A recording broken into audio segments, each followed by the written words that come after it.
Hello, everyone, and welcome back to the Sanderlanche podcast. I am Data, and with me is Jamie, Joe, and Dak. And this week we read 6 whole chapters. Lots of reading.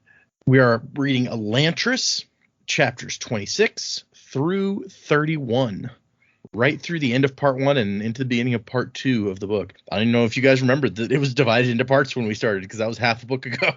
We did not. Yeah. Nope. So everyone's like, oh wait, part 2, what? It's like, yeah, we just said we're over 50% of the way through, and now we're dividing the parts up? What the hell? yeah. It was a surprise too, because we read so many chapters, and so I'm like halfway through the reading, and I'm like, part 2. Wait, part 2? Oh, part 2. Okay, here we go. part 2? Oh. In these chapters, we get some Sarene spirit action. Then Sarene goes back to her fencing teaching. Hrathen drinks a mysterious potion. Poison. It actually says poison. So Hrathen starts studying his books.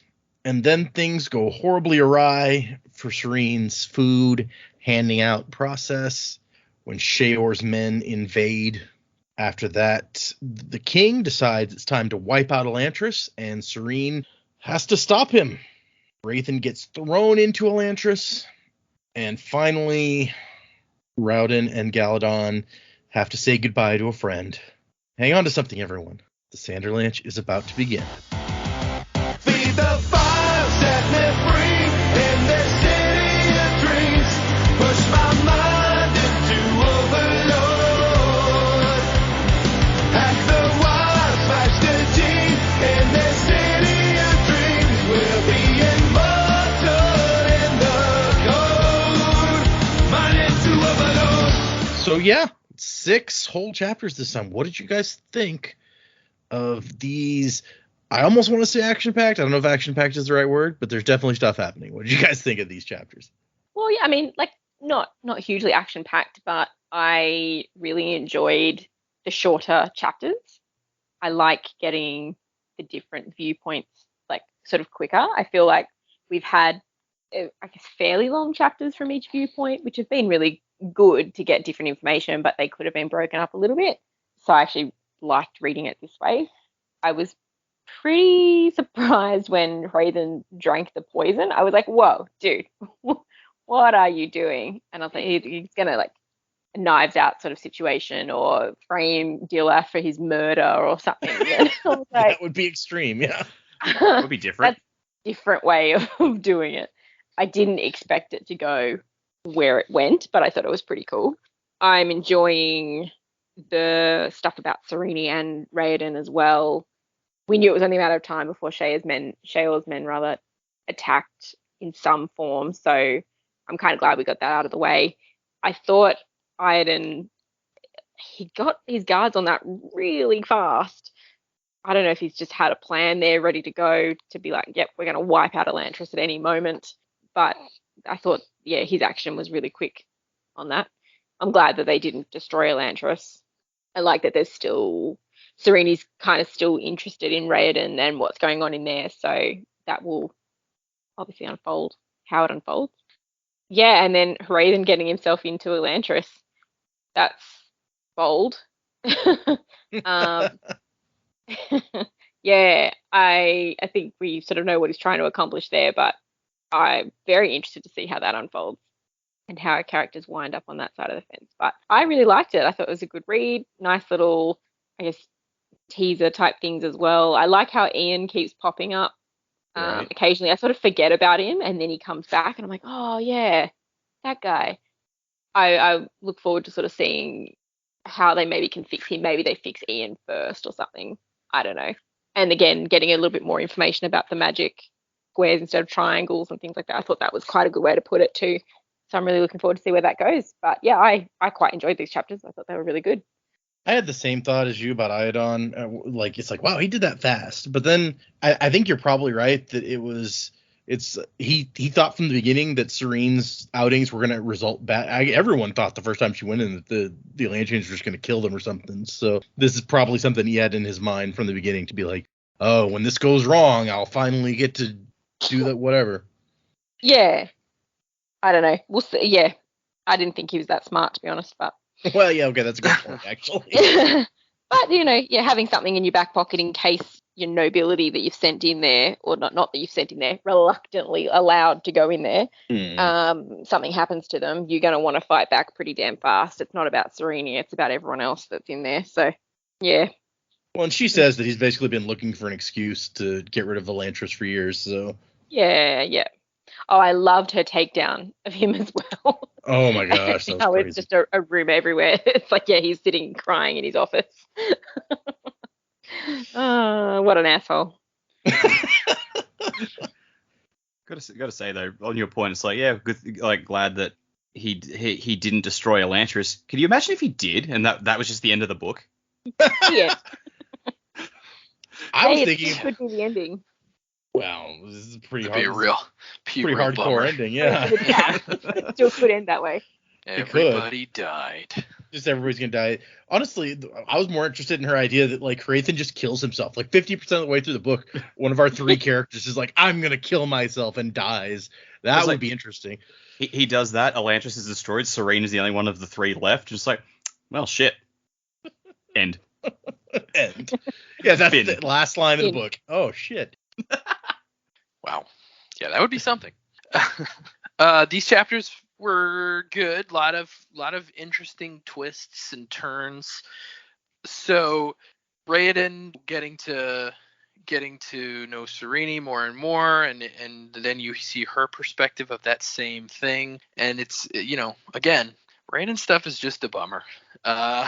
It's just like, oh, she might trust him, but she thinks he's hiding stuff, which he is. And then, of course, when everything goes to crap and she's like, you did this on purpose. And he's like, well, I mean, I'm so ashamed of myself for what's happened. Yeah, I guess I did. So that's a bummer. Hrathen drinking the poison, did not expect that. But here's the interesting part to me on that. It sounded like he had originally intended that for Dilloff. So yep. This kind of maybe lends credence to my theory that somebody did this, like gave Hrathen the Shayad on purpose. Maybe this poison actually is known for doing that somehow. Because, man, what would have been worse than Dilloff becoming the thing he hated? And so he did it to himself. Because it seems strange to me that he would just, like, kill himself in that moment. Like, he would take the poison and be like, okay, I've just decided that I'm going to die now. It sounds like he knew he would become Elantrian, and then it's almost like he's testing his own faith. Now he's praying to Jadith to just turn him back.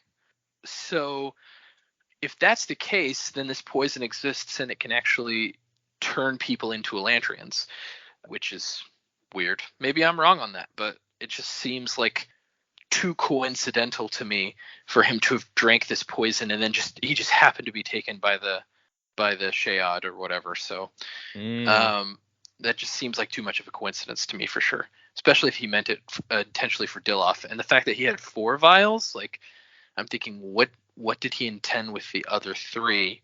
Maybe Sarene, but then who else? Maybe Telri, or maybe Iadon, or I don't know.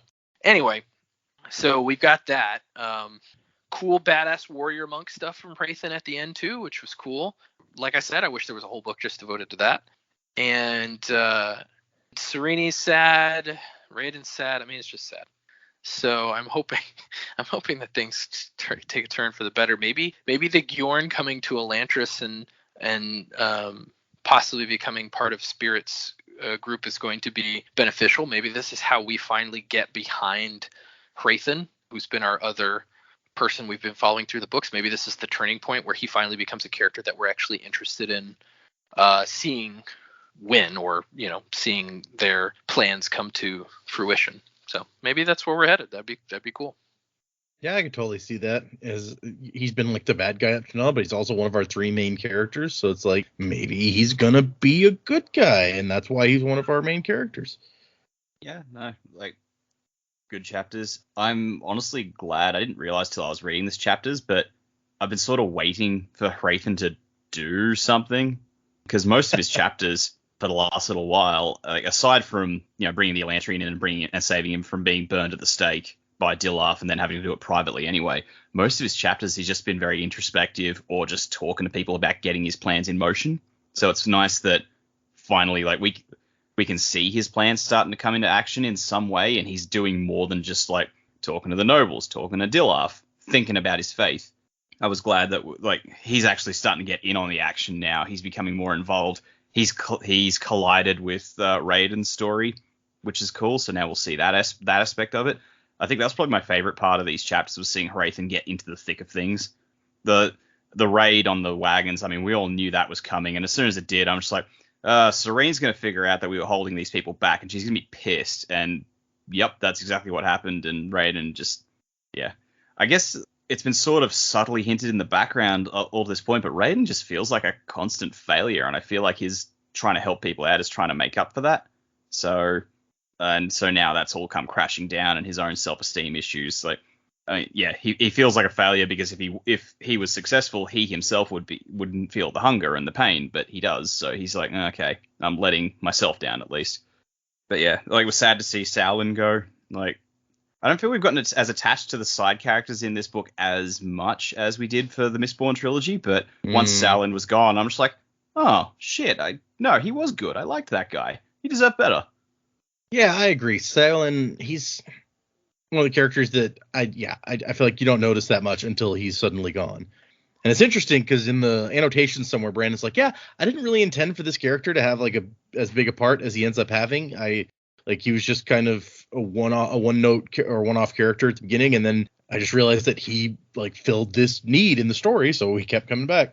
Yeah, it's like one of those characters you don't really pay that much attention to, but when they're gone, you feel their absence really strongly. So, I like your point, Dak, about Hrathen. It's like most of the stuff up until now that he's actually like done to make his plans move forward has been like off page or hinted at instead of us actually getting to read about it. So exactly, this is like the first time when we actually like see something happening.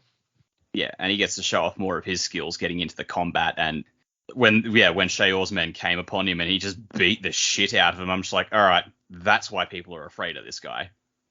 Right? It's a very Thanos moment from Endgame. Spoilers if you haven't seen Avengers Endgame, but at the end of the movie when Cap and Iron Man and Thor come out and see Thanos just sitting in the courtyard, and they're just like, what is he doing? And I was like, he's just sitting there. And then he just dominates the fight. Yeah, that was a little more even of a fight than what happened in this, but yeah, he still pretty much dominates them. But these guys didn't have magic hammers and stuff, so how much can you do without that? Hrathen hasn't figured out the Aeon for lightening up this motherfucker's ass. I want him to have a hammer Aeon now, so that it's just like Thor's hammer flies out. You want me to put the hammer down?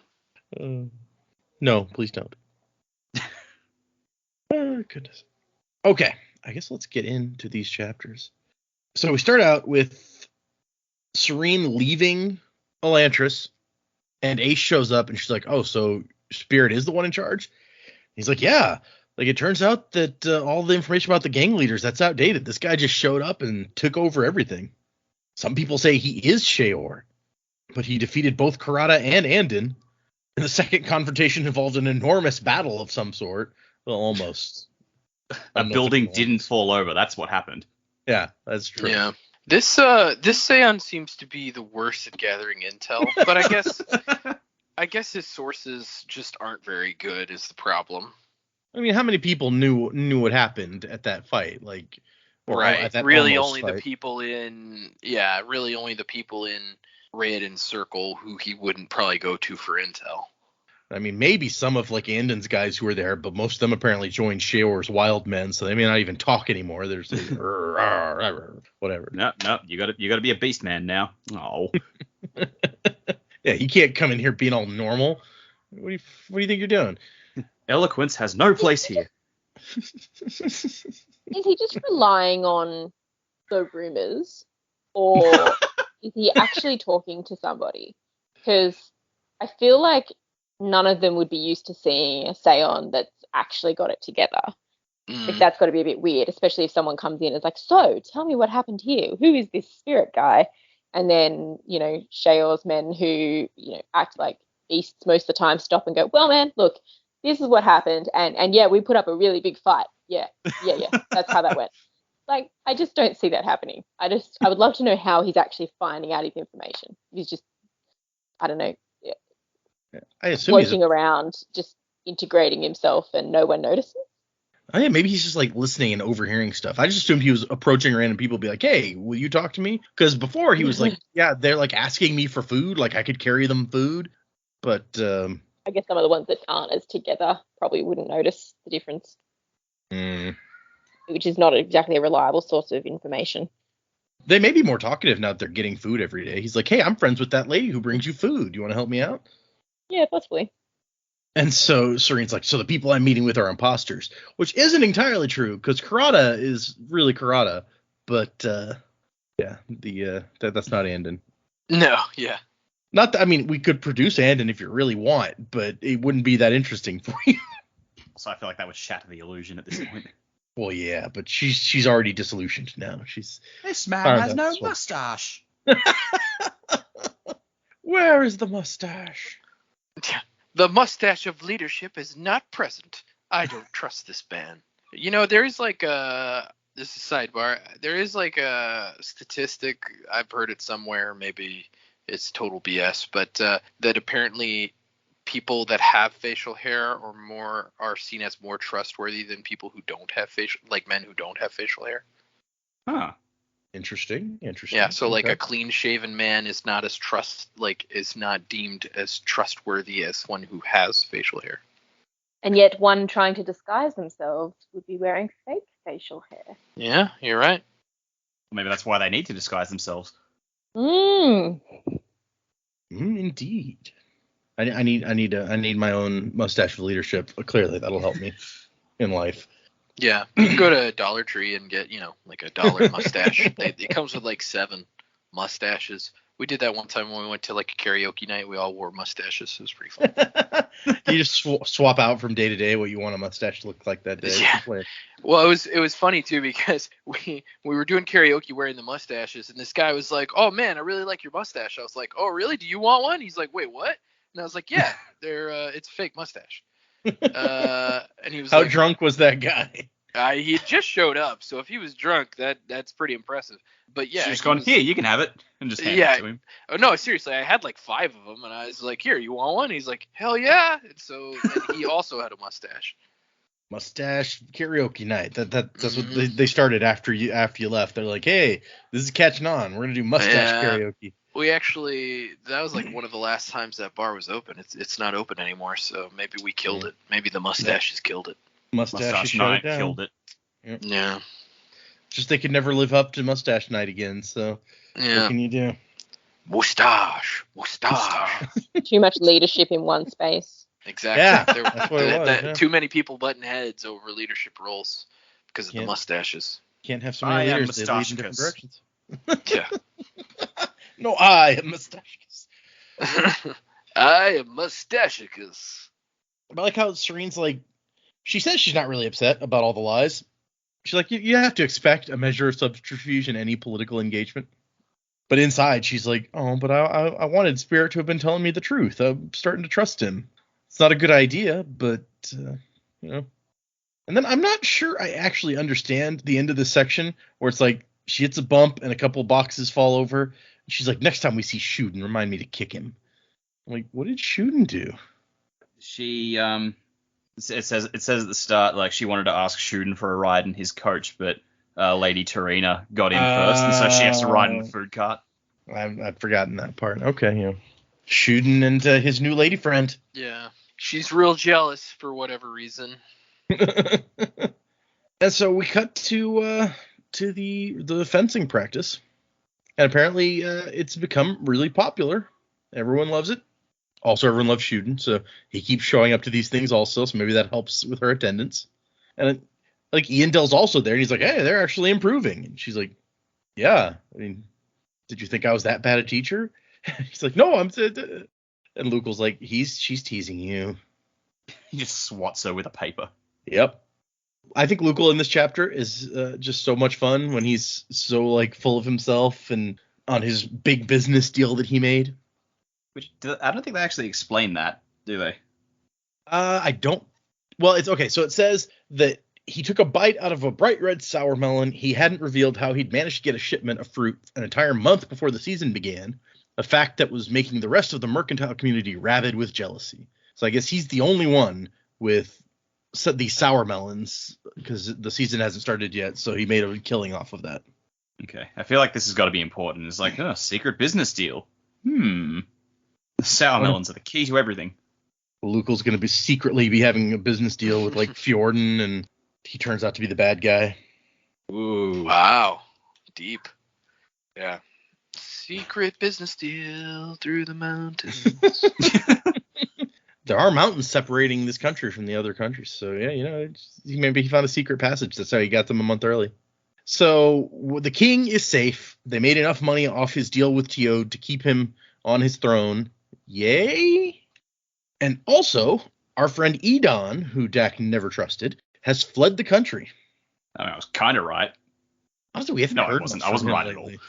Like, I feel like he hasn't showed up in a while, so I'd almost forgotten that he was a thing until he left. Good riddance to bad rubbish, I say. Didn't he show up on one of the trips to Elantris with Yes, Sarene? and he did not help. That's right. He was a total douchebag about it. Like he is about everything, really. Yeah. And Lukel's just like, he was spineless, arrogant, and would have betrayed us if he ever found the nerve. What wasn't there to like about the guy? And Eondel's like, Lukel's always like this after he makes a good deal. He'll be insufferable for another week at least. And then, like, she's encouraging the women. She's like, hey, you guys are already better than some of the women back in Teod. Probably, the worst of the women back in Teod. But hey, that's not nothing. And then she tries to shame them all into coming into Elantris. She's like, I've invited all of you, and Tarina's the only one who came. And she probably just came because of Fjorden, but whatever. She went. She says, I went to Elantris with you? It's like, genuinely didn't realize that's where she was. I'm like, did you not notice the people? I thought they were just, sick. It's like, no, they're Elantrians. I thought they were very large, hairless cats. Oh, jeez. That's where I went? Oh, no, I was drunk. Yeah, that's how they got her in there. She was wasted. I don't remember. Look, my 21st birthday was last week. I don't remember anything. I was drunk. I got in the coach with the hot guy. One thing led to another, and I don't remember anything after that. Fjorden was a perfect gentleman, I'm sure. Now, every time we see Tarina, we're just like, man, she's just wasted. That's her new thing. Maybe his special dance routine thing that he does, his dance fitness. Maybe it's hypnotic. Maybe he put her into some sort of trance. She's been hypnotized. It's a magical hypno dance. I love it. All hail the hypno dance. I thought hypnosis was for losers with big fuzzy eyebrows. But then we get some more introspection on Sarene's part where she's like, man, this is like Teod all over again. Like, everybody respects me, but nobody really likes me. It's like even the queen comes to Sarene for advice now. But, when people are hanging out having a good time, if I walk in, it stops and then starts up again when I leave. I'm just alienated still. She's like, even the dudes, like Fjorden and Eondel respect me and might even consider me a friend, but they wouldn't think about me romantically. I think this is just like trying to parallel Hrathen's perspective and just really showing that they're going to wind up back together because they have common ground, because he feels alienated and alone in Elantris because he's the only one like not recovering when he does tasks and everything like that, so he feels alone among the people he's saving. So I feel like that's just a parallel between the two. Yeah, that makes sense. Or it could just be bullshit and I'm reading into it, but hey. But yeah, she's kind of like, oh, I'm never going to be married now. I mean, I am married, but I wasn't really married. Like, I never even met the dude. She has now. She doesn't know that, though. Yeah. And then Keen shows up, his deep, scratchy voice behind her. Like, Uncle, what are you doing here? Well, I found my house empty. Only one person would dare steal a man's entire household. And I like one comment from his stepson, and he's just like, he looks at him for a second, and he's like, he made a good deal again. And Eondale's like, yep. He's like, oh, man. And I also like that Keen is it's like, yeah, okay, the king did good, whatever, and everybody's crops are doing really well, so your whole plan is working, and yet I'm still worried. And she tries to use this to like parlay him into. He's like, your father would never forgive me if something happened to you in Elantris. And she's like, well, he's not gonna forgive you anytime soon anyway, right? And he will not be baited. He's like, no, there's some things that you don't need to know. I'm not gonna tell you what happened between me and my brother. Eventio might be a great king, but he's a pathetic brother. Of course, I won't soon win any awards for fraternal affection either. And all he says is, we had a disagreement. I had a bad experience. Someone ate all the chocolate ice cream. And then she changes topic and is like, do you think there's any secret passages in the palace? And he says, I'd be as surprised as the three virgins if there aren't. I got to stop there for a second because in the annotation, Brandon says, I was about to say, what is that? he says, oh, and I'm not exactly certain why the three virgins were surprised. However, this line from Keene always cracks me up. I think of three virgins, think of them very surprised, and yeah, anyway, I'm sure they got more than they expected. What? he came up with it. How does he not know what they were surprised about? He just made up a line that sounded funny. I like it. I Yeah, guess. he's just throwing in something. It's like, this is probably something that exists in the backstory. I ain't going to explain it because nothing I say is going to be as funny as just like what people come up with. Exactly. Yeah. Surprised it's the three virgins. It's like, was the surprise that they weren't actually virgins because they didn't understand how sex worked? I don't understand. Excuse me. He also mentions here, he's like, one of my challenges in this book was to make the romance between Sarene and Hrathen realistic, considering the relatively small amount of time that they've had to spend together so far. I hope to avoid silly love at first sight type plottings, while at the same time making the relationship feel genuine and touching in as short a time as possible. And so that's talking about the end of this chapter where she's kind of sitting there like mooning over Spirit, and Deora comes over and has a complete misunderstanding of what is going on. So yeah, Deora comes over and it's like, do you want to talk about it, dear? Like, he's not for you. And she's like, well, how do you even know? But then she realizes she's talking about shooting. And she's like, oh, no, I'm not interested in shooting. And Deora's like, oh, of course you're not. Uh-huh. You're close. It's like, shoot and hypnotize another one. Just everyone's into shooting, apparently. What can you do? Maybe he does. Maybe he is hypnotic. Yeah. Instead of walking down the street, he just does that dance, and like all the ladies of the town just follow him in a line. The Pied Yeah, Piper. it's basically, it's basically Footloose. Iadon has forbidden dancing in the kingdom, but shooting will free Yeah. us. Actually, Shooting I can will see John free us. Lithgow as Iadon. Yeah, sure. I can't see Kevin Bacon as shooting though. Yeah, I know. It doesn't really work. It's like Asian Footloose. Okay. Footloose. Tai Chi has been outlawed. Only the master can. Yeah. I just got a dance. So we move on to Hrathen's chapter, and Hrathen's sitting there staring at the accounting finances for Iadon, which the entire story of this book hinges so much on accounting. It's like insane. And And he's good just- guy Norden would be having a field day. Right? Yeah. I guess there's just no accounting for taste. Ah. But Tish. Yep. Well, calculator. Wow. Okay. Wow. That one actually took me a minute. I like. Nope. But he is stunned. He's like, Telri's not going to be king. Where did Iadon get this money? Like, all of my plans are collapsing. First, Sarene defeats my Elantris plan, and now somehow they've, like, given this guy enough money to keep the throne, so, like, my puppet is not going to be king. Ugh. Then I'm gonna have to talk to him, and that's gonna. And on top of that, he's still questioning his faith. And he still has Dilloff just being Dilloff. Yeah, no joke. That is not helping matters. I Right, you just- just remain surprised that at no point throughout this has he thought, can I just have Dilloff killed? Like, knife in the back alley, solve my problem. But it's like, that has never occurred to him? Yeah, you would think that maybe that would be a good idea, right? I would be very surprised if, like, given how bloodthirsty this religion is, thou shalt not kill, like, the followers is really a commandment. Well, they do have a monastery that trains assassins, so... which he trained at apparently, or at least no, he trained at the hidden one, which is even more deadly and dangerous than the rest. The mystery one. Yeah. Yeah. Yeah. He's like, he's like Neo in the Matrix. He knows kung fu. Yeah. You're allowed to kill because he sent Diloff to kill Fionn if he didn't get on the boat, right? So. Yeah, Fionn wasn't sworn to him though. Diloff is, even though Diloff is not doing his job. Well, I mean that's debatable. You could say he is doing his job, but just not the job that Hrathen wants him to do. Yes, he's following the letter, not the spirit. He drops to the ground and starts praying earnestly, pleading for help from Jada.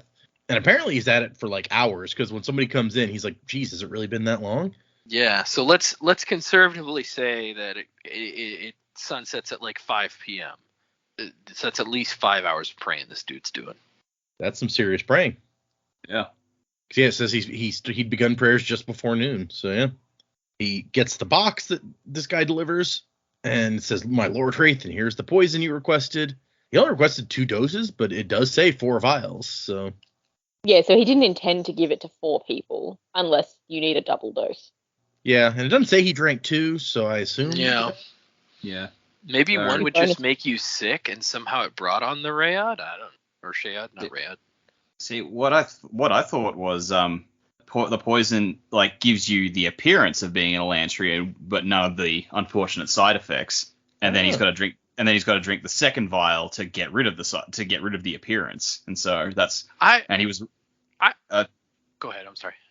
Yeah, this might be getting into predicament territory, but I thought this was like sort of his plan. He's gonna drink it, look like an Elantrian for a bit, publicly pray to Jada for forgiveness, then like knock back the second vial and go, "Look, I'm cured. Jadeth has cured me. Isn't he great?"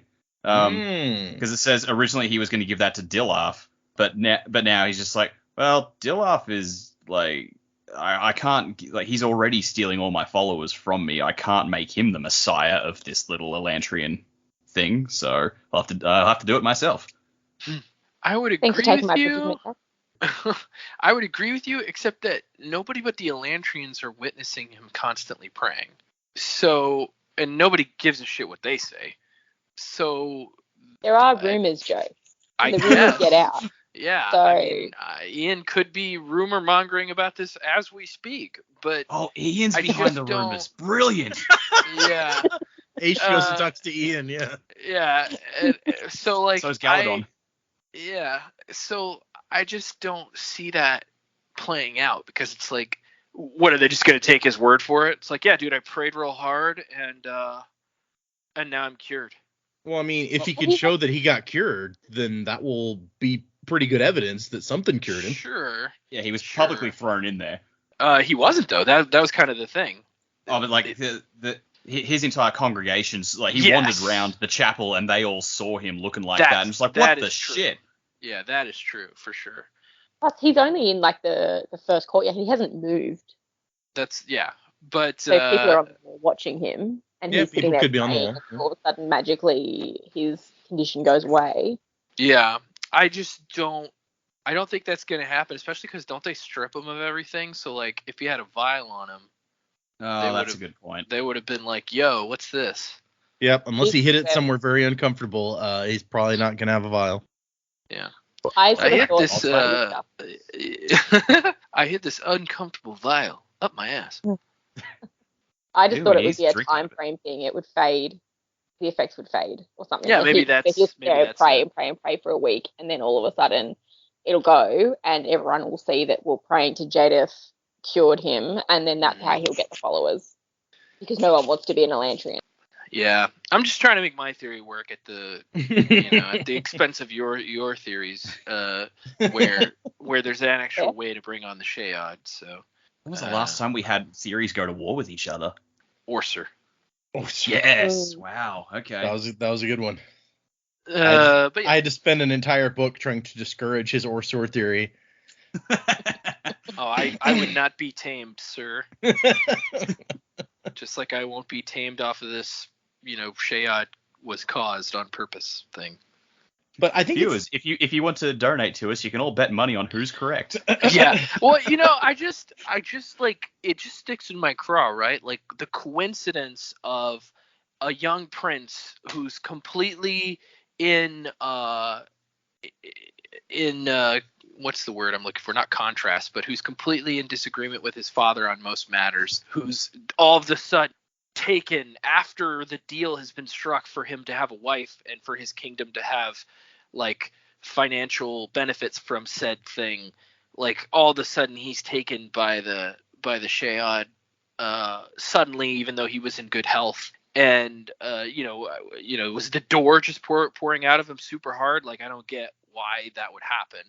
Okay, that's fair. That's fair. And then also the coincidence that Hrathen drinks this poison and it just happens to have the effects to turn him into an Elantrian. I just don't. I don't buy it. I don't buy that. Maybe. I don't even buy that it's fake. Like, I just don't get it. Who's the guy that oh my god, who's the guy that Brewed it? made the potion? Fortin. Yeah. Yes. Okay. Yeah, So he said, maybe to add to your theory, Joe, he said that he already had 2 such potions to do what Hrathen wanted. Yeah, So maybe he said to Hrathen combine them. wanted a potion, to turn him into an Elantrian and then to turn him back. Now, the reason he's already got 2 potions to do it is because maybe Iadon's already asked for it. Mm. Or someone. Yeah, who and turns that would him. be- Maybe that works. Yeah, and that would be my thing, is like his dad knew what was going on. Hold on, I'm gonna feed my dog. Let me take a second here. Also, could be He's why woofing at me. Could also be why Raiden feels it Is- differently, because he didn't get it organically. Yeah, why he's suffering more. That would kind of make sense, right?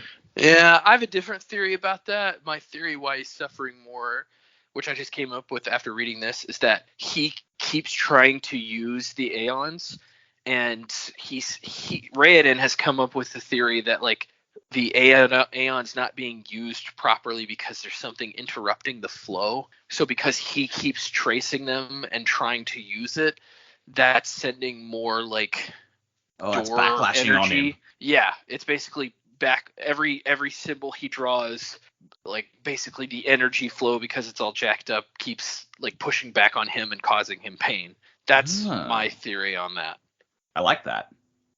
Yeah, that's interesting. We're definitely getting into predicament territory. Yes, that. Also, I think the word you were looking for was in opposition. Raiden was in opposition to his dad, like completely. Yeah, that's not exactly the word I was looking for, but it fits just as well.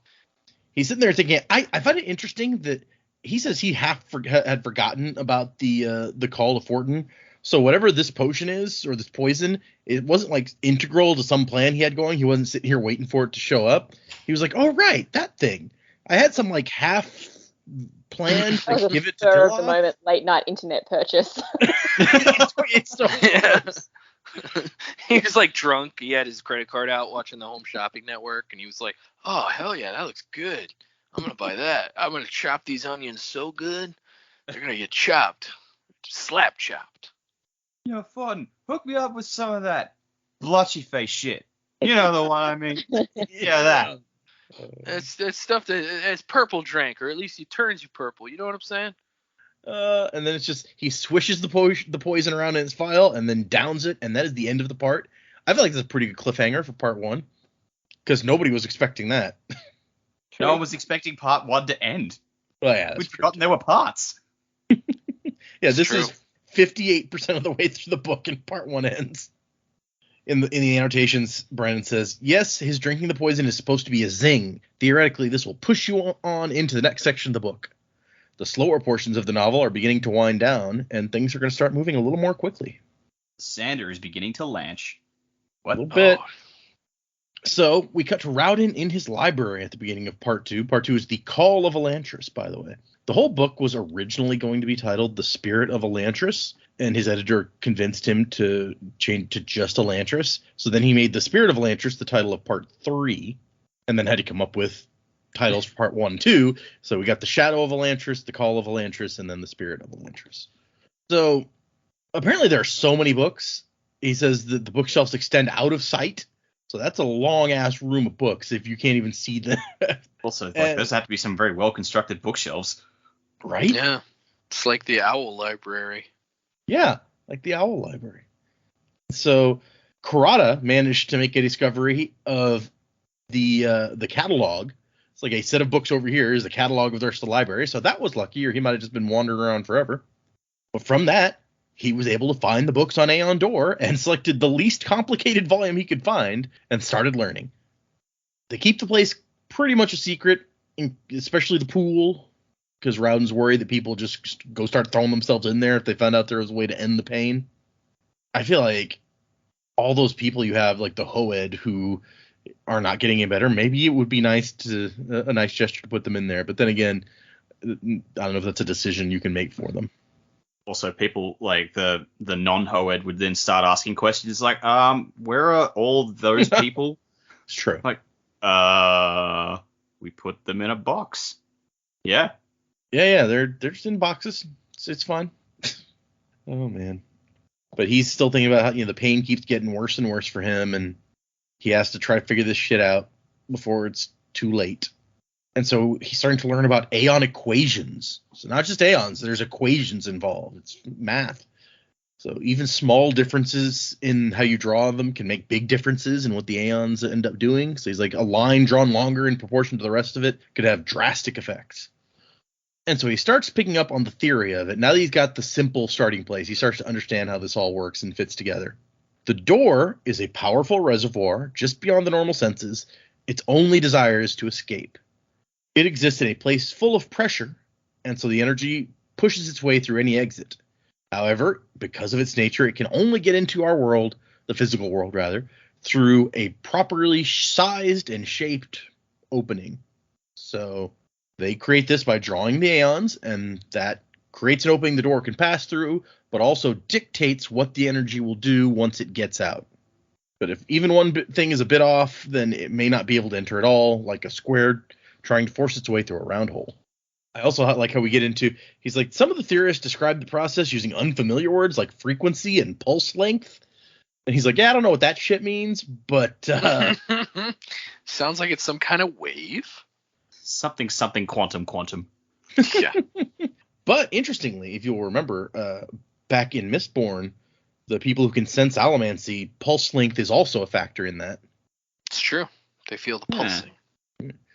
So anyway, he's guessing that the door has changed somehow. Like, for some reason, the shape changed that the key needs to be to let it out. So now instead of a square, it's a triangle, and that's why nothing's working.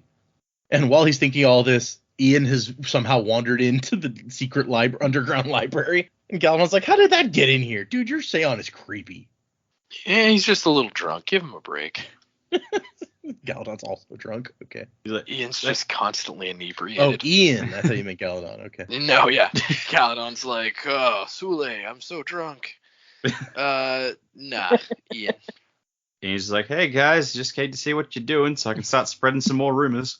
Ian's not actually drunk or broken. He's just an act. Yeah. He got tired of doing what this dude told him all the time. Yeah, exactly. He's like, forget you, man. Then we cut to Salen and Rowden talking, and Salen's like, look, this is our last option. My men, they're too hurt. We're not going to be able to stand up against them anymore. And so he's come up with a plan to basically ambush them. I feel like we should have another plan like Andon was going to do, where you like lure them into a building and collapse it on them. That would be much safer. Maybe. It's like a building 2 blocks away collapses while they're handing out food. Serene just goes, what was that? Oh, nothing. Nothing. Just that happens sometimes in Elantris. It's fine. Hey, look at the buildings. They rot. See, this building's just about to fall over right now. So yes, a desperate last-ditch attempt at a trap is what it says. And so they go, and Spirit is like, hey, when Serene shows up, he's like, hey, you remember how I told you that some of the Elantrians aren't as nice as us? Just be ready. Something might happen. And it's interesting because in that previous Serene chapter, we got the, like, she was shaming all the women. She's like, all you need to come with me tomorrow to Elantris. And then it would have made sense to me to have, like, the attack happen on the day that all the women were here and no men. But that's not actually how it goes. It's like, this is a week or two later or something. So I was like, oh, well, what was the point of that thing with the women? Because it specifically says here, like, a collection of noblemen, even a few noble women had come. So it's not that next day. And just when Spirit starts to think, when Hrathen starts to believe that maybe the plan worked, that's when the yelling starts. Sheor's men fly out. The guards jump in, surprised, startled from their leisurely idling near the gate. Sheor's men would have taken out the nobles, except that Eondel appears with some of his people and kind of hold them off for a second, long enough for the guards to get there. But Eondel is horribly wounded in the process. Like, he beheads 2 wild men in one breath. Eondel jumps in. He's a badass, basically. Sorry. I think I was confusing Seolin and Eondel in my thing there for a second. Well, they seem to be the only 2 people who know how to fight. Right? Well, Seolin did work for Eondel. Honestly, I was kind of surprised that we didn't get some recognition between them. Like, Seolin shows up one day when people are handing out food, and he's like, oh, hey, Lord Eondel. I feel like Hrathen has probably said, like, if you see someone you know, don't talk to them. Yeah, maybe. But it says Eondel's weapon, powered by healthy muscles, easily cut through Elantrian flesh, because all their muscles are kind of atrophying, we have learned over the course of this story. And then one of the wildmen falls down, basically at Sarene's feet, and it's like, we only wanted some food.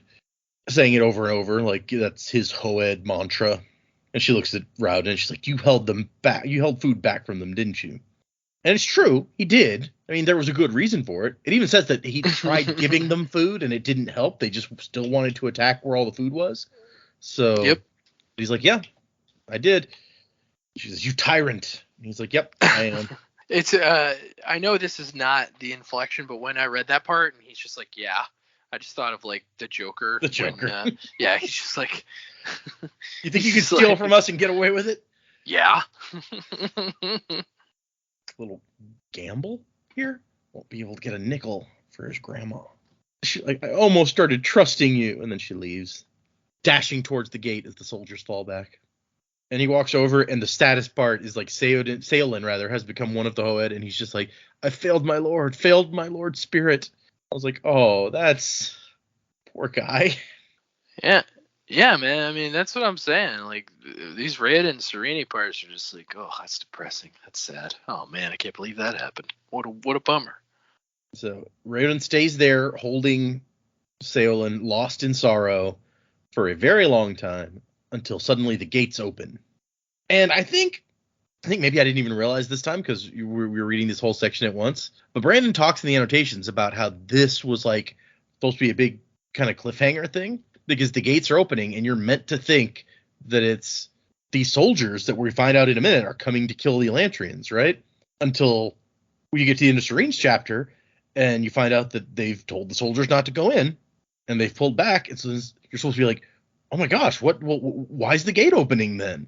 And you find out in Hrathen's chapter that, oh, he's turned into a Elantrian. That's why the gate's opening. I totally didn't get that this time. Maybe just because I already knew why the gate was opening, I guess. But what did you guys get that? Yeah, I thought that's when, of course, we've read the end of the chapter and then knew that wasn't what was happening. Right. But yes, I was like, oh crap, the soldiers are going to come in there. That's why the gate opened. But that, because we read enough of the chapters quickly enough, it was not a cliffhanger. Yeah.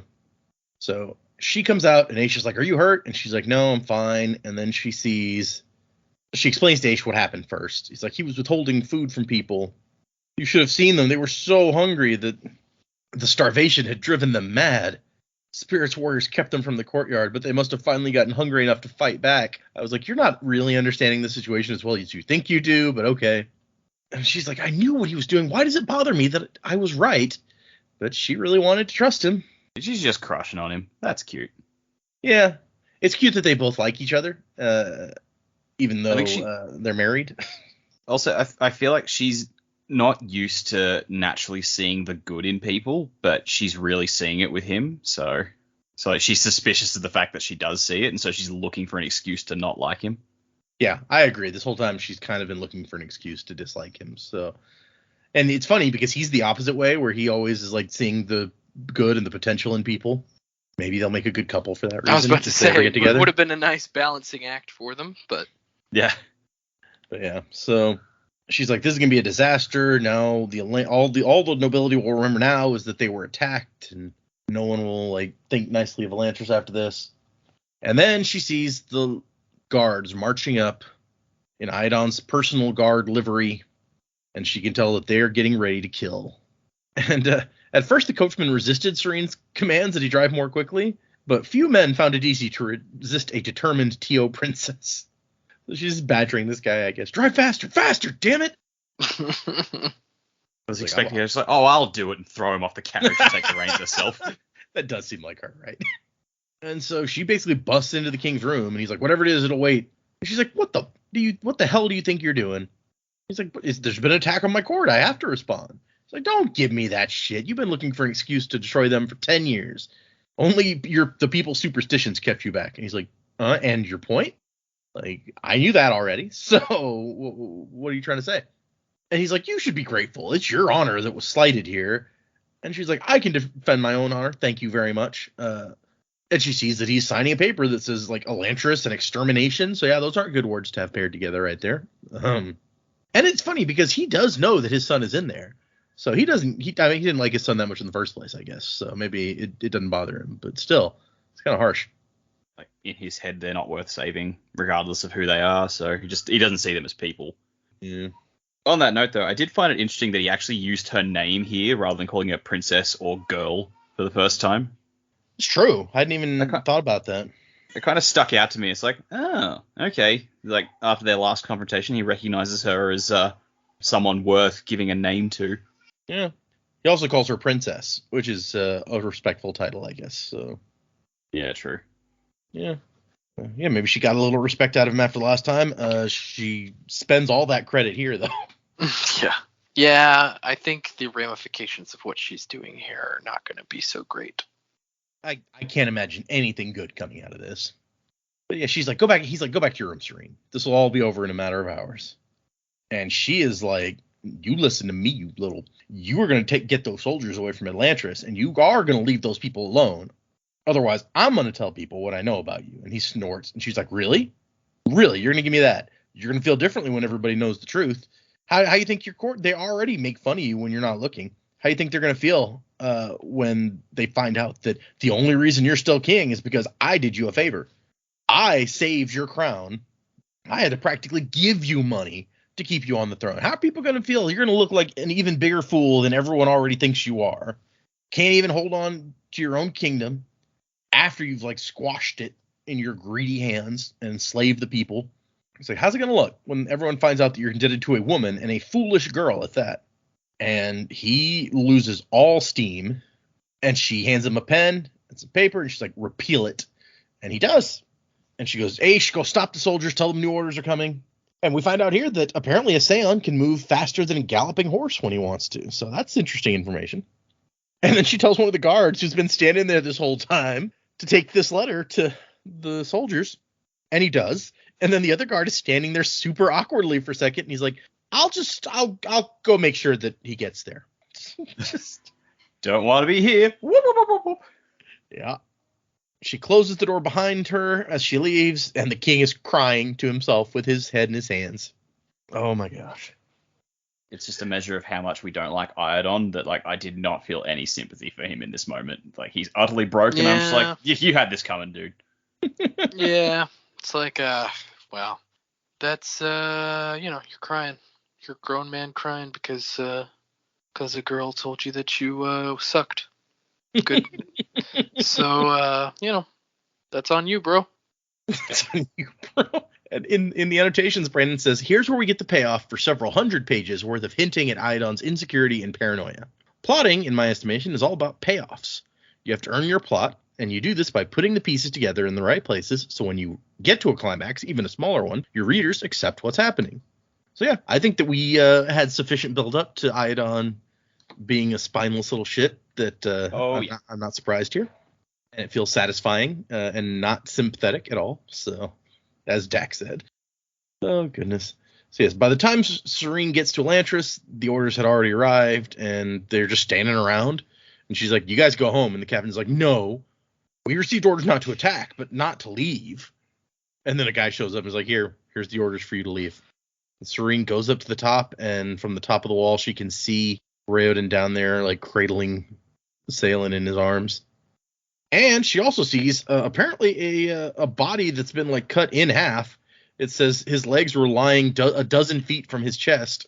And somehow he's still moving, waving his arms around. And finally she gets it. They say the Elantrians are dead. And for the first time she realizes they don't need to eat. Now I understand. But why do they eat then? Yeah.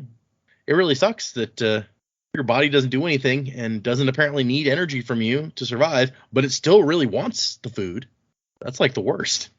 Yeah. And she still feels kind of sorry for Spirit. She's like, I guess even like a tyrant can care about the people who follow him. But really, she's sad that she's never going to see him again. Her crush. And so she sought refuge in the only place where she felt safe, at Keen's house. And she's like, gives him a hug and she's crying. All the shit that's gone down today. And Lukel's like, oh, speak of the lion and he will come to feast, a Jindo proverb. There's actually an interesting note in here about that, which is the proverb about the lion is actually a Korean proverb, one which always stood out to me because it was almost identical to our proverb, speak the name of the devil and he will appear. The Korean version is, if you say the name of the tiger, he will appear. He says, from what I've seen, you'd be surprised at how many proverbs span cultures. They may sound a little different, but the meanings are often similar. So that's kind of interesting. But he did his, he's a Mormon, so he did his missionary work in Korea. So he speaks Korean, and he often mentions like Korean stuff in these annotations. Yeah, I thought the interesting thing about this proverb was like, okay, so that proves that lions exist in this world. Yes, it does. You never know what animals are in fantasy books until they specifically bring them up. So it's like, okay, there are lions. Cool. That's interesting. I don't know what to do with that information, but I have it. Maybe there's mysteries. You never know. They could be there. Probably not. Since they weren't naturally occurring animals and they were terroristmen changed into mysteries, but whatever. Maybe they have Elantrian lions. Mm. Lions that can't die but are always hungry. That would suck. That would be terrible. And Casey is really excited in the moment of silence. She's like, Sarene, did they really try to eat you? She's like, no, they just wanted some of our food. And Casey's like, man, and I missed it. Why'd you have to get sick? So apparently she and her brother were going to go, and her brother got sick. And then Lukel's like, so was it true? And Serene's like, yeah, some Elantrians attacked us, but nobody got hurt. And he's like, no, I mean, the thing about the king. Did you really yell at him until he gave in? And she's like, oh, shit, people have heard about that.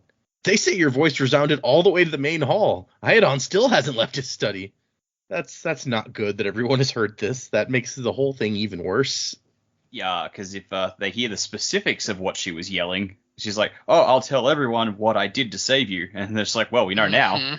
Right? Yep, that's the whole thing. His guards were there and obviously heard it, so. Yeah. And I like Deora's like, no, you did the right thing. He needed to be taken down a peg.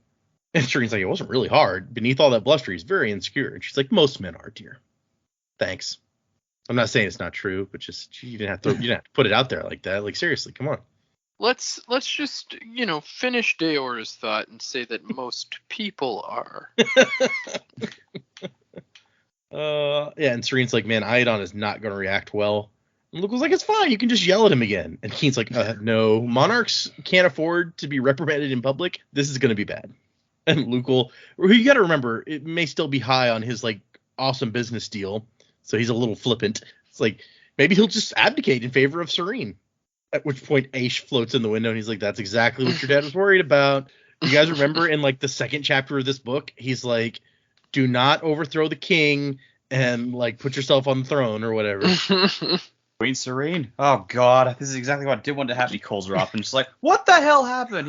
She's like, it just kind of happened. I'm sorry. I yelled at a guy. He cried. They made me queen. I don't know what to tell you, Dad.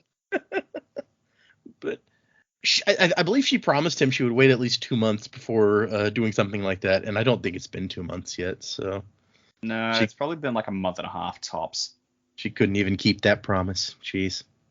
And Aish reports that after the guards returned to the palace, the captain went to see the king, and His Majesty refused to open his doors. And Lukel's just like, yeah, it wouldn't do for a soldier to see his king bawl like a child. Dude, you're not helping. Like, this guy.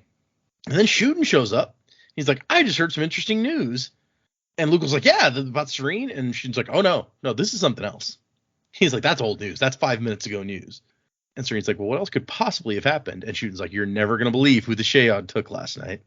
So this Drill crush throat. At this point, did you guys realize who, when he said that? Are you like, oh. Yeah. Mm-hmm. What if Hrathen is Dreo Crushthroat? Dude, that'd be pretty sweet. He's a badass. In addition to being the kickboxing monk, he's also like the pirate. Pirate King. King Yeah. of pirates. Kickboxing monk pirate. Yeah. You know what's crazy to me? Like, they just keep mentioning this pirate. Like, is there a book devoted to this pirate? I don't think they mentioned him again. We brought him up just now. No, but I wasn't here for last week. But they mentioned him last week, and I'm just like, what? Like, what is it with this guy? Everybody's talking about him, but he's barely been gone for a while. Yeah, I guess it's just like he's the man, the myth, the legend. You know, I don't know. Maybe he's the one who made it with the 3 virgins. Yeah, there you go. That's why they were so surprised. Yeah, they were surprised by the crush throat. Yeah, fairness, I would be surprised as well in that instance. That's why he disappeared. It's a whole big love situation, and he's married to 3 virgins. You know who needs to be the pirate is Eshin. That's that would be a surprise. Oh, you guys didn't watch Disenchantment, did you? No. Or what if Keen was the pirate? And Keen that's is the what pirate lord. Yeah, and that's why he and his brother had a falling out, because he found out he was a pirate lord, and then that's why also he knows like all of these dishes from all these different cultures and lands, because he was a pirate and he sailed to all these places and like pillaged them and learned their ways. I love that. It's like he pillaged them and he makes sure to steal a recipe book at every stop so that he can learn the recipes. He's like, I'm gonna be the best cook ever. And then like secretly Crushthroat was they loved their captain because he was so good at cooking food. Oh yeah, that would work. They're like, I'll join his crew just for the food.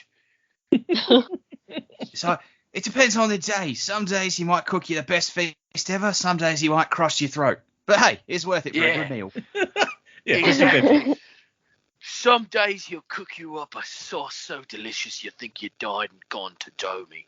And other days he'll feed you to the bloody sharks. Never can tell with Crushthroat. And then one day he just hung up his iron gauntlets and said, "Nah, mates, me throat crushing days are done."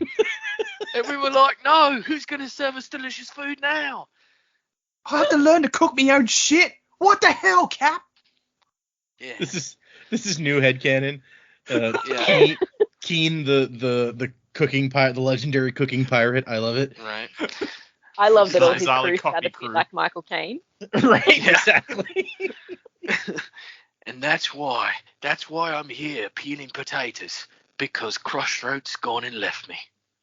A potato the size of a tangerine. Yeah.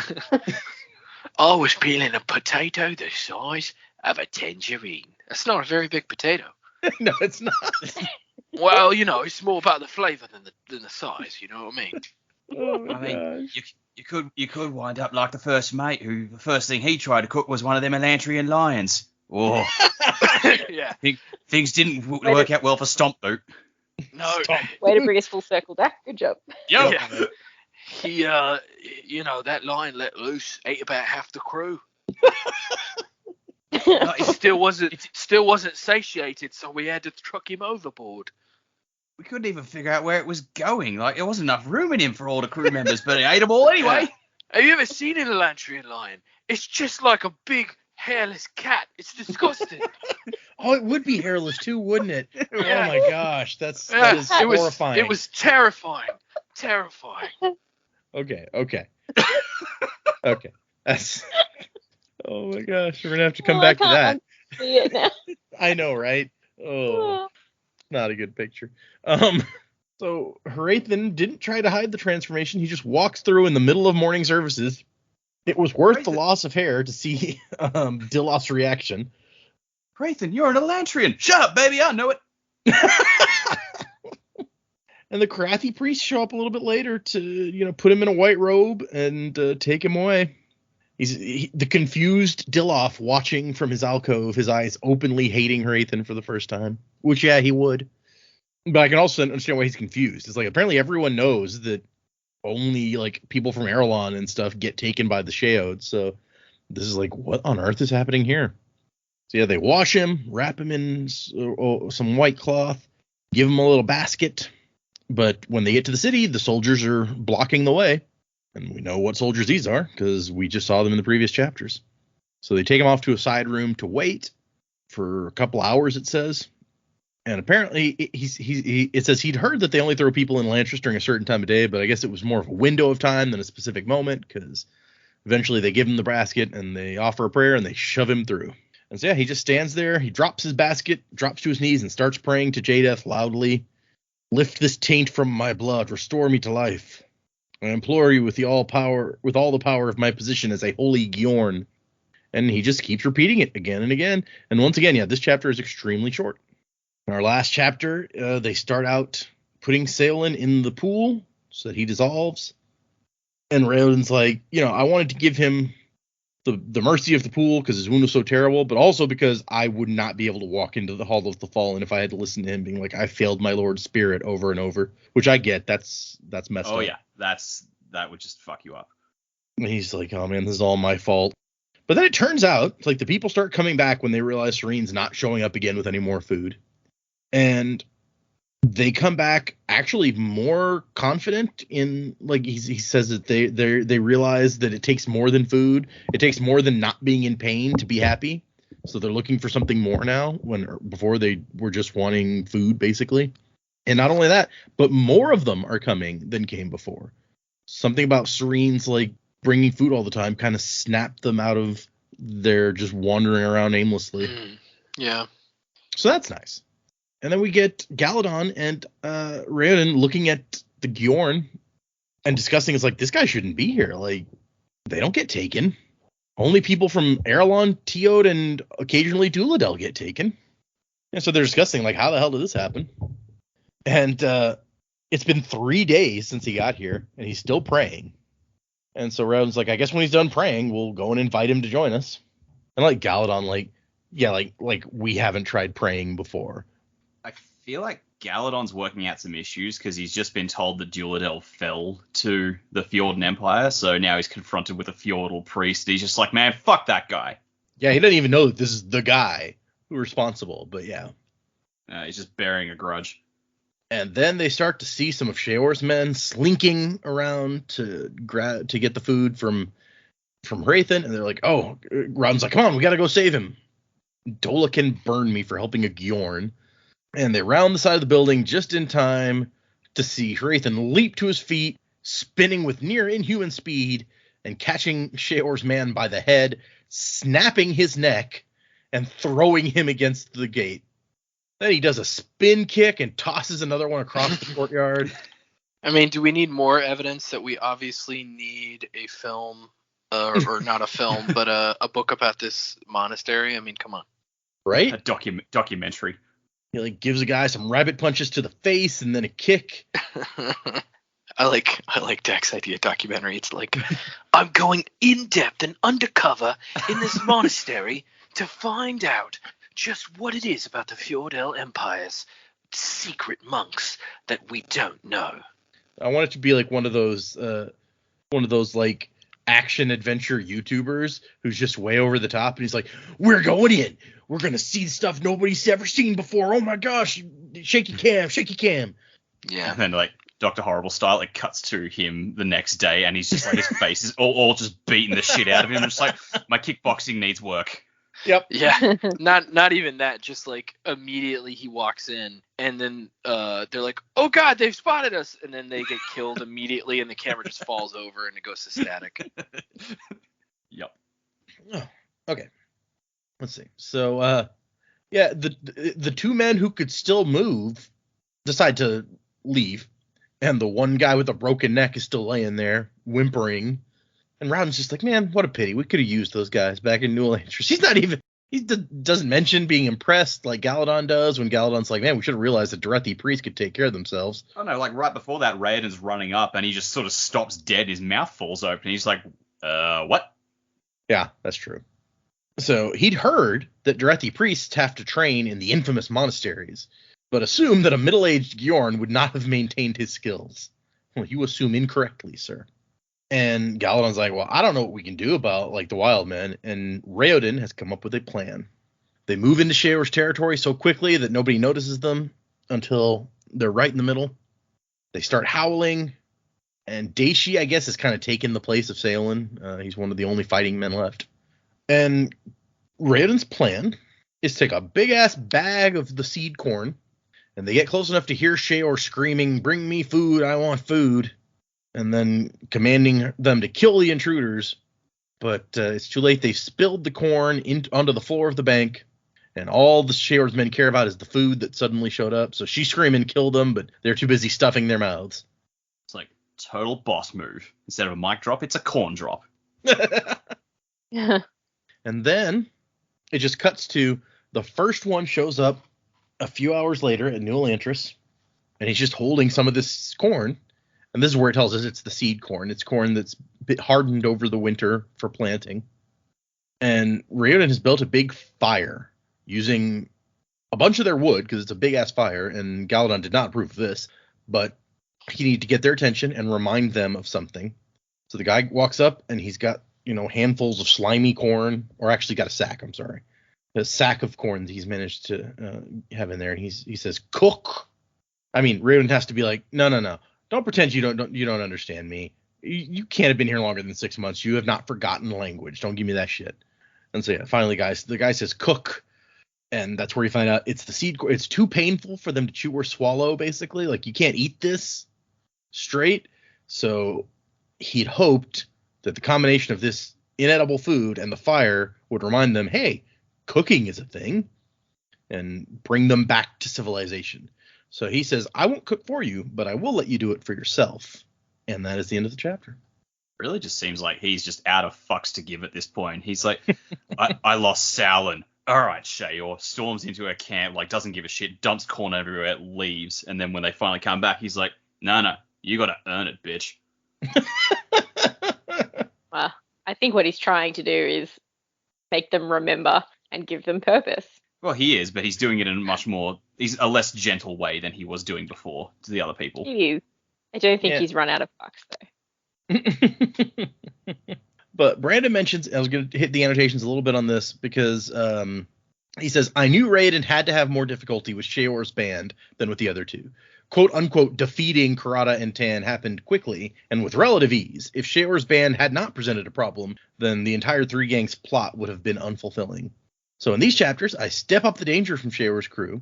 In the early drafts of the book, the danger wasn't present enough. In fact, that was one of the main comments the CEO of Tor, his publisher, gave me when he read Elantris. So I increased Sheor's numbers, giving them a larger percentage of Tan's men and a larger number to begin with, and made them more dangerous in the way they attacked.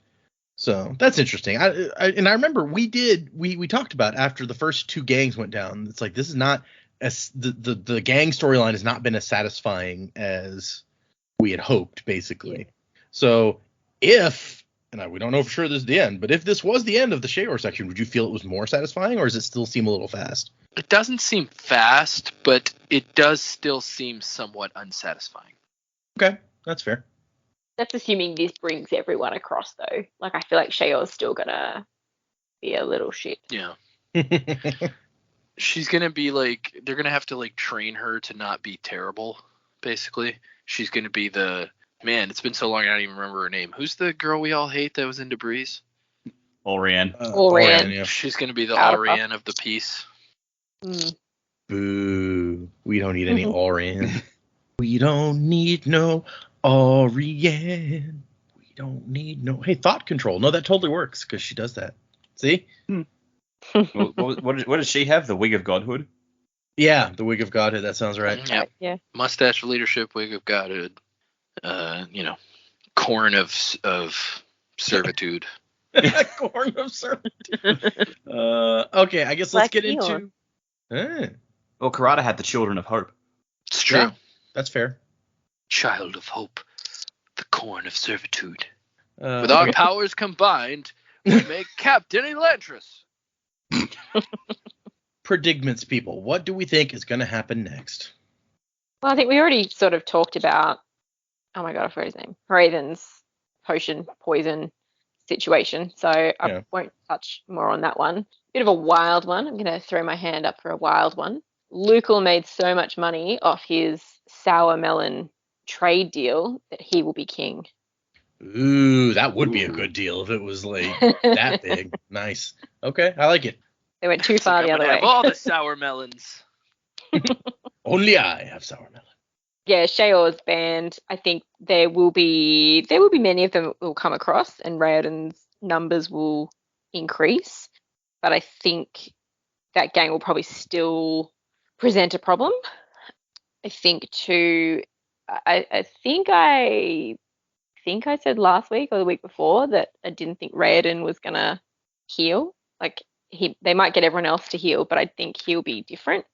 Oh my god, where was I going with that? Shit. Seriously, baby brain. This happens to me when I'm driving. I forget where I am, and I'm like, oh, I don't know where I am or where I'm going. I can't remember. Terrible. Oh my god. Gone. It's okay. You were. I'll think about it if I remember. All the way through your pregnancy, you were fine, but it's just now after you've had the baby, your brain. Oh, yeah. I was definitely losing it through the pregnancy, but no, it's genuinely like a switch just turns off in my brain, and I'm like, I have no idea. Hrathen won't survive because he's different. He's feeling it differently. Everyone else will survive. Oh, no, I don't know.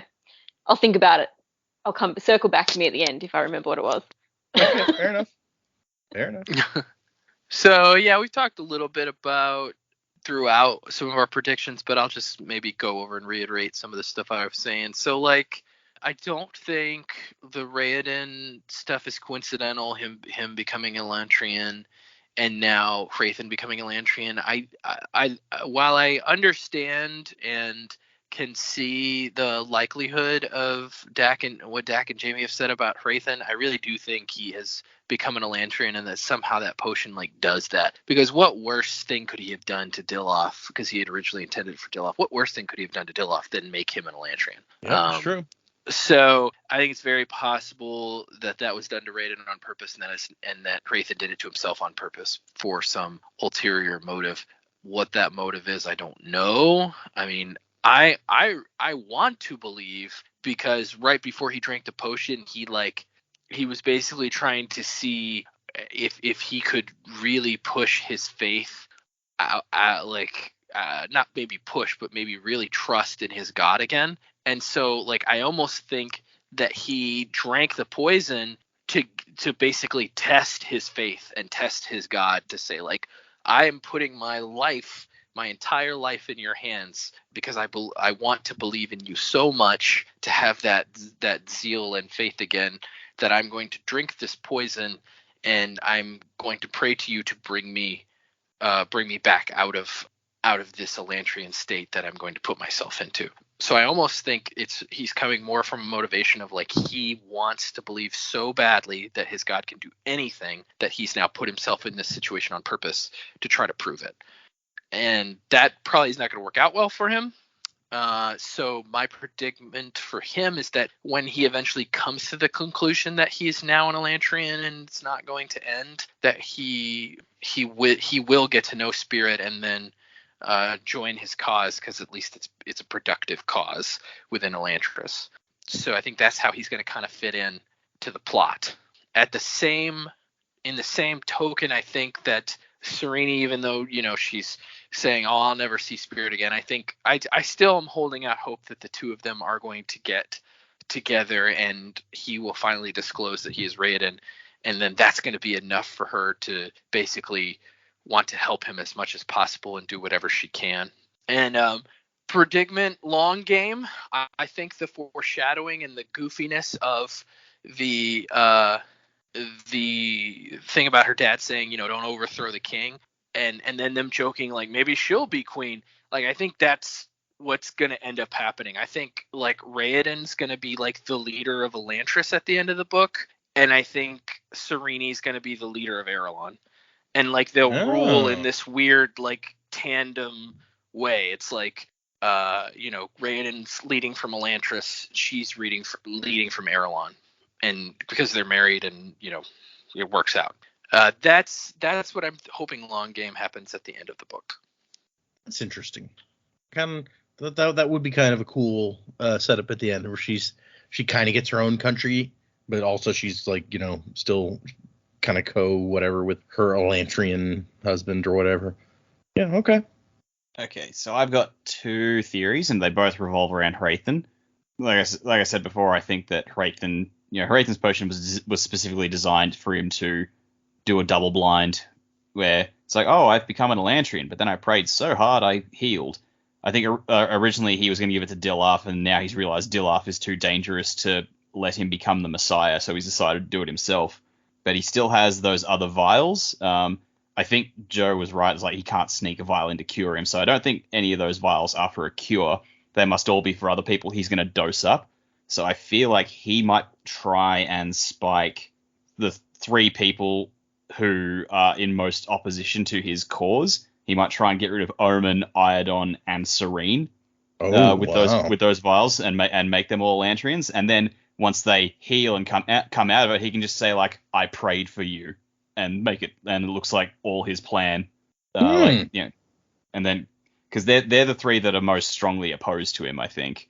Yeah. So like that's his plan. Like if he says, "Oh, you've healed because I prayed for you," like publicly they might have to. Like he's trying to convince public opinion that because of him they've returned, and so like then that like his main opposition like was pretty much forced to convert to his side.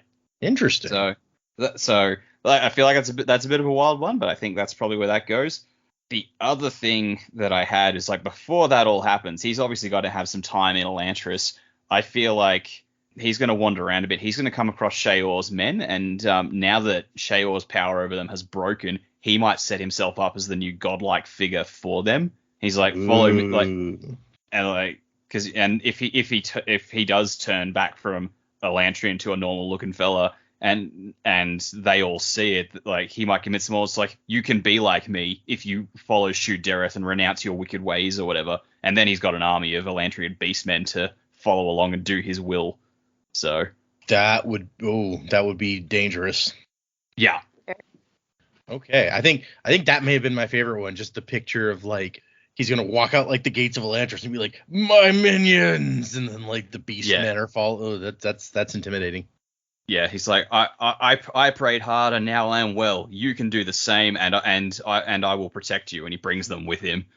Oof. And imagine Dilaf's reaction to that. Yeah, no, he would not be happy about that. Dilaf, these people have pledged themselves to shoot Derek, and Dilaf's like, I have to burn them all, and Hrathen just goes, no, I've sworn them all as my Artets, and Dilaf goes, oh fuck. Like, actually, you see Lefty over there, the one on all four. He's the new head Arteth of the chapel, so you'll be reporting to him from now on. And maybe that will give these people singular purpose to take their mind off the hunger. I don't know. I mean, if he takes them out, he can give them food. So yeah. When I was reading these chapters, I had a moment where I don't know, my brain just turned off because that's the thing I do now. And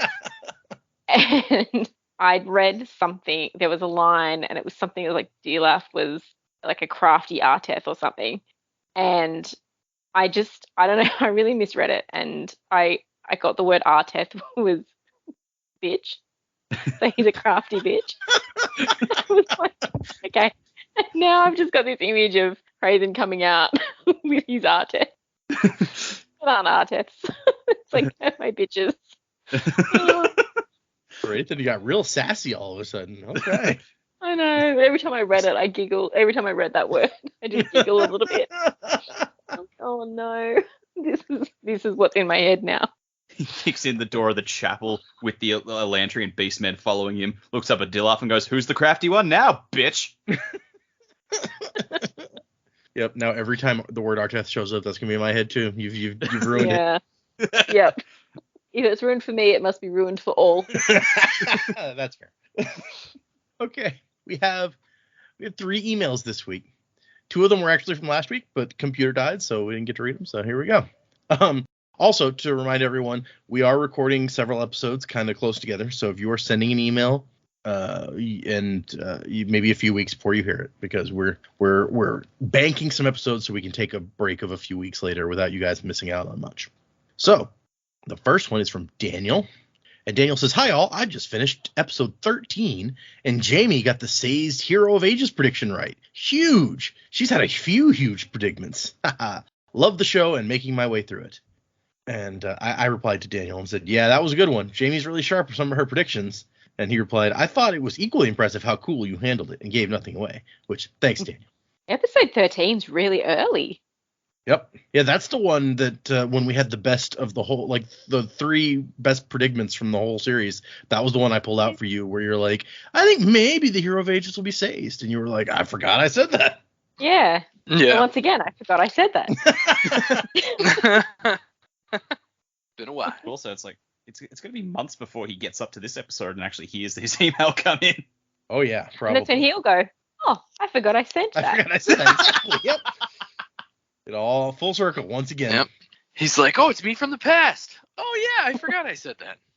I remember me. I like me. Our next email is from it says Bear Music, Bair Music. Okay. "Hey yo y'all, my name's Baird." Yes, that's my actual name, and yes, I enjoy hearing people fumble over it. It's Baird. I assume that's Baird. That's how we pronounce the town near here that has that same name. Yeah, that's true.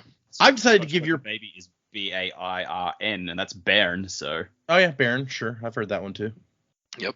Wee Bairn. Yeah. I've decided to give your podcast a 1-star rating. The hosts are trite, and I couldn't make it past the first 5 minutes of episode 1. Just kidding. I get it. I get it. This guy listened to the baby break. Yep. I gotta say, this podcast is a godsend for me. I saw a post on Reddit a while back and decided to give it a listen about 2 weeks ago. Today I finished the most recent episode, so I've been listening basically nonstop. I work in a warehouse. Wow. Yeah, I know, right? Like that's a lot Every of... episode in 2 weeks? That's a lot of well done. When did he sleep? Exactly. I don't even want to hear me that much. No. I mean, I'm grateful, but how? Yeah, I know. I mean, you know, maybe he's one of the people listening to a 1.5 speed. That could help. True. Oh, yeah. I keep forgetting that's a thing. I work in I work in warehousing, and so for about 9+ hours every day, I have headphones on while I box things. And this gave me something interesting to listen to while I toil like a ska. Sadly, no Kelsier's coming to burn down the warehouse. Or maybe thankfully, there's no Kelsier to burn it down, as I would be out of a job. Yeah, I was about to say, also, I hope you're getting paid and you're not actually a ska who's just doing it because you have to. Yeah. Is there a man in the warehouse with a whip? Everybody work. Everybody work. Mean man, whip us. We are slaves. Oh, gosh. You want the truth? You can't handle the truth. Show me the money. Pikachu, please don't sue.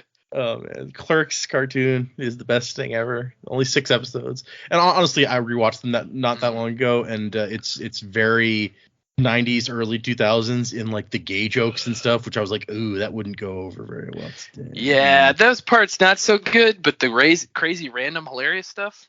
Excellent. Anyway, he says, I produce music as a secondary job, and I just gotta say, I'm looking forward to hearing spook rap. If you need a beat, let me know, and I'll sample y'all singing It Sucks to Be a Ska or something. I hate to break it to you, but I gave up on that long ago. We've moved away from spook, so Joe gave up. As soon as I didn't have to hear about spook anymore, I didn't hear about spook anymore. Like, I forgot him entirely. You just wait till he comes back. Yeah, he and Kelsey will be in the background of some book, and I'll be like, oh, hey, it's that guy I hate. Yeah, he's gonna be the main character of Era 2. Didn't I mention that? Oh, no. Anyway, jokes aside, I do have a couple things I want to bring up. First off, Joe, in my opinion, your opinion on the Mistborn trilogy is a bit harsh. My reason for saying this is because in the end, the way the podcast is set up changes the pacing, feel, and ingestion of the book. I think if the first time through you had just read it cover to cover, you probably would have had a whole different experience. Reading it through this way is a bit like watching a movie at half speed and then judging it like you would any other movie. Maybe you get a more in-depth look and missed some things other people wouldn't have picked up, but there is a reason the movie isn't at half speed in the first place. Maybe your opinion wouldn't change if you read it like a normal book, but I recommend you at least read them normally if you get a chance and compare. No offense intended. No, and I don't take any offense. And I have considered rereading them through normally, but I'll tell you this. Having the hindsight, like, yeah, I'm going to make it all the way through the books because I already know what happens if I reread them. But if I had read them at normal speed, I probably would have not picked up the second book. At the end of the first book, I was not really that interested in reading the next one. But because of the podcast, I was like, well, I gotta read the next one. So to be fair, I probably would never have made it through the trilogy. Adding on to that, the ending of Hero of Ages simply sits right with me. I remember reading it through the first time and feeling like it sat right. One thing I love about Brandon's books is that it isn't always hero wins, everything is awesome, everyone is fine. There's a cost, and of all the characters that could have died in the end, I think Vin and Elend were the right ones to go. Except maybe Spook. Mutual hate there. I call him Spoop in my head. Okay. Random thought. Do you think Inquisitors are essentially the punks of the Mistborn world? They have all the piercings and stuff after all. Maybe they get crazy rad spike modifications. Also, do you think spiking someone's drink in Mistborn is literal? I don't think spiking their drink is literal, and I always thought of Inquisitors as the Cenobites of the Mistborn world. That's a Hellraiser reference for you if you're into Hellraiser. I watched the first one, and I never watched any of the other ones because I didn't like it. This is getting a bit long, so I'll wrap it up. Hope you don't mind reading all this. Loving it so far. My coworkers have asked me multiple times what I'm laughing at, and my brother finds you guys hilarious. Keep it up. Don't stop. Interested to see how you guys deal with Stormlight. Now, those are some very thick books. I'll probably send an email again next week if I find time, and I'll definitely buy some of the shirts if you make them. Here's hoping you make a Yedden deserved it shirt or something equally terrible. It's just a head on a spike. And the sign off here. Deserved it. That would be a pretty grotesque shirt. Yeah. Hey, he said he'd buy it. The sign off is till the time of Joe reading Dinosaur Erotica. Oh God. Oh, so you're never gonna write again, basically, is what you're saying. And then a few days later, Baird sent us a second email that was just an image, and I will pop it into. Oh, hold on, I gotta fix this. Okay, I gotta be looking right at my screen, otherwise I'm gonna miss it. I'm gonna pop it into the chat that we have going on over there. Oh, that one. Yeah, that's a better place to put it. So for listeners, it is like a little meme thing with a guy colored up like Kelsier who's shrugging, and it says, "When the 11th metal doesn't work," and the Kelsier character says, "Guess I'll die." Which, yeah. I like the Mistborn cloak. Yes, it's a very well done Mistborn cloak, given that this looks like it was colored in paint. It's done in paint, yes. I also like how blonde the guy is. Kelsier's blonde. He's got Super Saiyan. That was my exactly. first thought. When I first saw the thumbnail of the picture, I was like, did he send us a Super Saiyan? What's going on here? Yeah. Mustache. You're going to have to make this the image or something for I totally should. Podcast. It'll make no sense until people I like that. Okay, we'll do that. If I remember, because this will be like weeks from now that I'm uploading this one. But anyway, thank you, Baird. That was awesome. I got a real kick out of the picture. Last email from Michael. Hello, Sanderlanche crew. Blech. Glad to hear the whole team is back on the show. I was wondering if you guys had any ideas why Dilloff seems to have such a bone to pick with the Elantrians. Also, Data, you beautiful bastard, the way you keep positing ideas and suggestions and then going, I don't know, when you know exactly what's going to happen. I love it, and it's hilarious every time, especially when the rest of the team picks up on your hints at a later episode. Great episode as always. Yeah, yuck it up. You guys are a great way to start my Monday commute. Wasn't until the time of next. Colo, Michael. Thank you, Michael. Yeah, I'm sure it's really great for everybody else. I'm over here like Spook is king. What a kick in the dick. Oh my gosh. Okay, so yeah, those were our emails. Thank you, everyone. If you would like to send us an email, which, as I said, it may be a while before you hear. Sorry, bear with us. The email address is thesanderlanche@gmail.com. You can find us on Twitter and Facebook and Instagram and all sorts of various places like that. For next time, we are going to read 4 chapters So we're going back down a little bit. Chapters 32, 33, 34, and 35. Although the week after that is 6 chapters again. So, Hey. But anyway, so for anyone following along for the next episode, 4 chapters, 32 through 35, we'll see what interesting things happen next. We'll see if the pace keeps up and more crazy stuff is going on, or maybe we slow back down a little bit after the craziness of this week. Well, yeah, music by Miracle of Sound, definitely. But I guess I was going to let everyone know that not next week, but the week after that, we will not have a new episode for you guys. We're having to skip several weeks of recording, but hopefully for you guys, it'll only be one episode that gets skipped. And I want to let you guys know well ahead of time, because I always appreciate it when a podcast I like does that. So we will be here next week. The week after that, we're going to take a break. So. Yep. I'll be traveling far, far away. Other than that, 4 chapters and wasing to the time of next, everyone. My name's Iadon. Get up, get out in the city of dreams.